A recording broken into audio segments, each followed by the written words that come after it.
Understanding Ourselves, Part 1. Knowing how God made us is the key to happiness and healthy living. Man was created in the likeness of God to provide him a harmonious relationship with his amazing Creator. That relationship gave man a deep sense of purpose. He was assigned to organize the earthly creation and to share in an intimate, personal relationship with God. The deep sense of confidence and security from his importance in this vast creation made him a whole being. Then God gave man a special mate to share this experience with. And God said all was good. God's one command was that man not eat of the tree of good and evil, because of the disaster such knowledge would unleash. Satan convinced them that God was selfish, keeping them from knowing all things. However, evil was a knowledge God wanted them to avoid, just as Paul wrote, quote, "In evil be babes." 1 Corinthians 14:20. Satan convinced them that they deserved more than paradise, that experimenting evil was even better. They chose to reject God's plan, and they disobeyed. Now they experienced the fruit of evil, rebellion, self-interest, selfishness, distrust, belief in a lie, and they lost their special place in God's creation. One sin destroyed man's intimate relationship with God and led to a multitude of other sins. He died spiritually. God's life in him was gone. Furthermore, he lost authority and control over creation and animals as they became vicious and hostile. Plant life became overrun with thorns and weeds. Death was to be man's experience as the knowledge of evil expanded and destroyed the beauty of God's original creation. In order to survive, Adam would have to work hard with the sweat of his brow. He learned quickly that the knowledge of evil is not worth the inevitable consequences. Now they were on their own, without God in this world. Ephesians 2:12. They felt rejected and feared God's chastisement. Then they blamed each other for all they lost, and blaming God for everything, then hid from Him.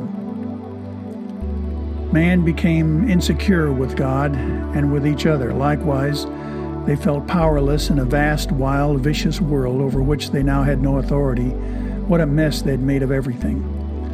God drove them out of the garden and from His presence. And God loved man, but He hated his sin. Graciously, God killed 2 innocent animals, the first deaths in the new order. Then He made a covering for Adam and Eve with their hides to cover them from their newly discovered shame. They could be forgiven, but the consequences of their sin would live on. What had made them happy, healthy, and whole persons just the day before was now lost. Now their desperate need to feel a semblance of security and significance totally depended on each other, but they could not compare to what they had known with God. Furthermore, man and woman lost respect for each other, blaming each other for losing paradise, fighting off hatred, while at the same time knowing their only hope for any sense of personal worth or value had to come from each other. Since God no longer met man's deepest needs, they were in deep trouble. Nothing in creation can meet man's deepest needs as only God can. However, He created us with a vacuum that only a personal relationship can fulfill. People are to complement people, but we are inherently selfish people and therefore fail to meet the needs of others. The dilemma of mankind began with that first act of disobedience to what God had asked. Relationships among human beings do not compare to having a relationship with God. In God's design, we were made with His attributes to enable us to have meaningful relationships, so we are never lonely, according to Genesis 2:18, and then to help each other build up their insecurities. Man had to learn to develop the self-confidence and self-worth that he needed to survive in this hostile world, and as a couple, they had to overcome their personal conflicts and begin to meet each other's needs. The struggle of the first couple was very similar to that of modern-day couples. Though everyone needs a sense of security and significance, women tend to build their self-worth through feeling secure in relationships and their environment. A woman must feel accepted, approved, appreciated, loved, cared for, treated with tenderness. protected, admired, respected, listened to, never lied to, or deceived by her spouse. The confidence these traits generate in her is the freedom of self-worth. Ideally, she doesn't have to worry about being rejected. Man tends to gain his self-worth by doing something worthwhile, being better than others, winning, having the best position, being respected, looked up to, admired, obeyed, seen as successful, sexy, feeling important, gaining influence, having things of luxury, or appearing wealthy. When he feels important, he gains self-worth. Without God, the best he can hope for is to gain some kind of power over others or over momentary pleasure. However, these attempts at significance never fully satisfy. Eventually, the quest for more power to gain more significance will lead to violence. Inevitably, the quest for more and more pleasure will lead to immorality. Both destroy all relationships. However, as long as there is hope that these earthly human goals can be reached, man is motivated to continue striving for more, believing he'll eventually find happiness and fulfillment without God. But when obstacles get in the way of success or attainment, reactions against feeling as a failure or being worthless can vary from aggressively attacking the obstacle to fleeing to safety zones or self-destructive behavior like alcohol, drugs, into depression or suicide.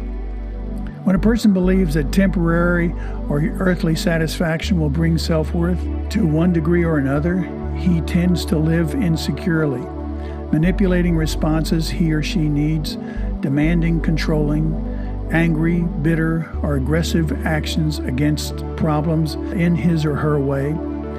Partial satisfaction is the best they can hope for. People must settle for much less than they were created to enjoy. If at least some sense of acceptance or security can be acquired in a superficial temporary relationship or friendship, then the risk is hard to overcome. Some approval is better than none. Rejection by other humans is too painful.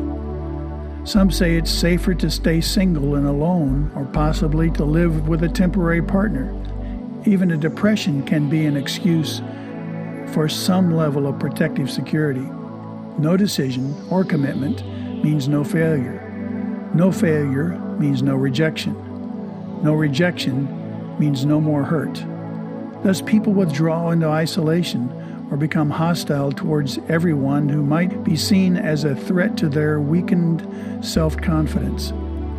If significance depends on living up to an acceptable image of success, sexiness, or wealth, then the temptation is great to pretend to be somebody you're not, someone wealthier or famous.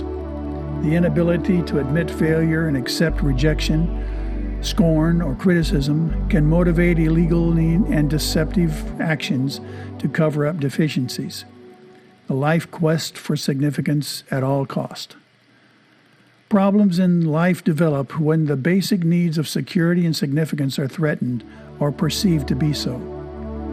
Usually this is the result of wrong ideas about what provides and constitutes significance and security in our lives. Our culture's false beliefs are the core problems we all have to correct in our minds and heart. Proverbs 23:7 says, "For as he thinks in his heart, so is he." This is part of what Paul demanded of us, to be transformed by the renewing of your minds or thinking in Romans 12:2. Understanding how our motivation and behavior develops within us is our next study on solving our personal problems. God made us to be secure in Him, so we would not have to be selfish or manipulative to meet our needs. There are no substitutes to learning to walk with Him His way.